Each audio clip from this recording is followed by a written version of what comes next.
Orenthal James Jr. Yeah, I'm not black. I'm OJ. I'm not black. I'm OJ. Okay. Okay. Yeah. The boy is gone, and I mean it's interesting because when I heard it, the first thing I recognized was the generational differences between like who was talking about it and how they were talking about it. So, for example, young kids with, I guess they're Gen Z or Alpha or whatever. Right. They don't know nothing about like what's going on. They were like, oh, some old football player died. And so explaining to them the connections, I use the Kardashians to really like back them to help them understand. Yeah, who OJ is. And so I was like with some high school students. So yes, I did talk about it with them last Friday when I was with my Madison kids. And they was just like, oh yeah, he like played ball, right? And I'm like, yeah, but the whole murder thing, they was like, nah, I don't. I was like, do y'all know who they weren't even a lot. They probably wasn't even thought of. But like I guess, but I feel like there are just cultural moments, even though I wasn't alive, like my parents would talk about it so much that I'd be like, oh, I don't remember it, but I've heard of it before. But a lot of them was just like, I don't know what he did. I'm saying I don't think we realize how much information is out there that could just easily overshadow it. Yeah, that's you fair. Know what I'm saying? So, that's fair. They're busy like trying to figure out the latest TikTok challenge. So touche, my G. Yeah, it's a lot of information out there. Yeah, y'all. So OJ is gone, and I think the point that I wanted to bring up for sure in all of this was the dual coverage. And and when I say dual, I don't mean to say that it's in no way, shape, or form evenly distributed.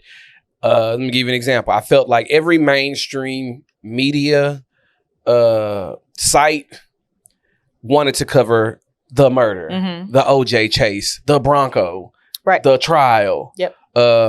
Channel, what was it? And I was actually kind of embarrassed. It was Channel you know what, let me not misquote, but it was definitely one of the local news stations here.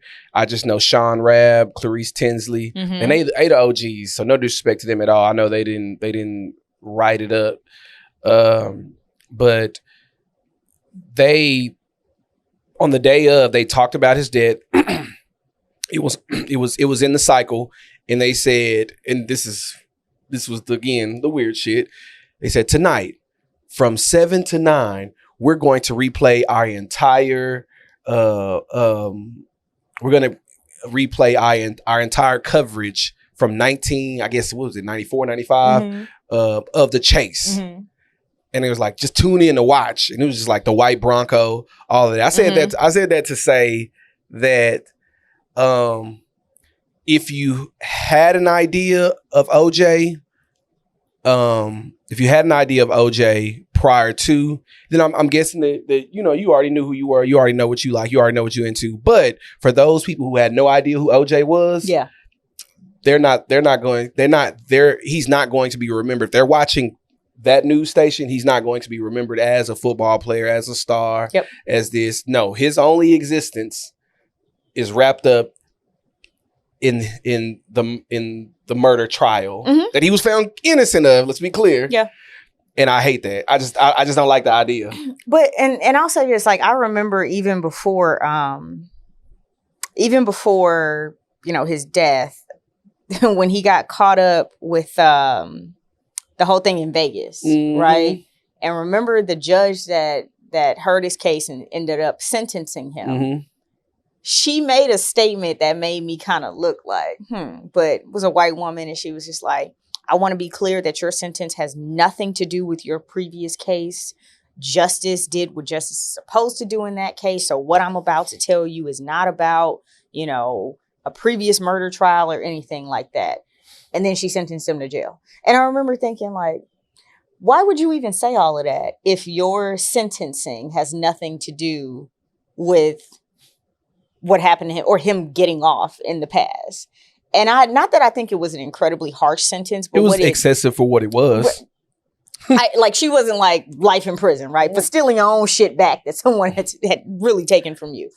So, but what it really taught me in that moment was that there was still a lot of animosity. Absolutely. For this man who honestly, I just didn't even think about after a while. Like, it was just like, oh, okay, we're moving on to the next crazy person. But there was a lot of white animosity. Oh, it was jarring.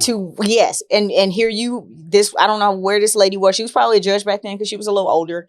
But she had to watch this black man get off for something that, of course, the world assumed he had done. But Johnny motherfucking Cochran. If the glove don't fit, we must have quit. So yeah. So I think what we're seeing in the coverage is that same animosity that has just kind of been sitting there festering and waiting for OJ's name to come up again. And now you can't send him to prison because he's gone, but I can shit on your legacy.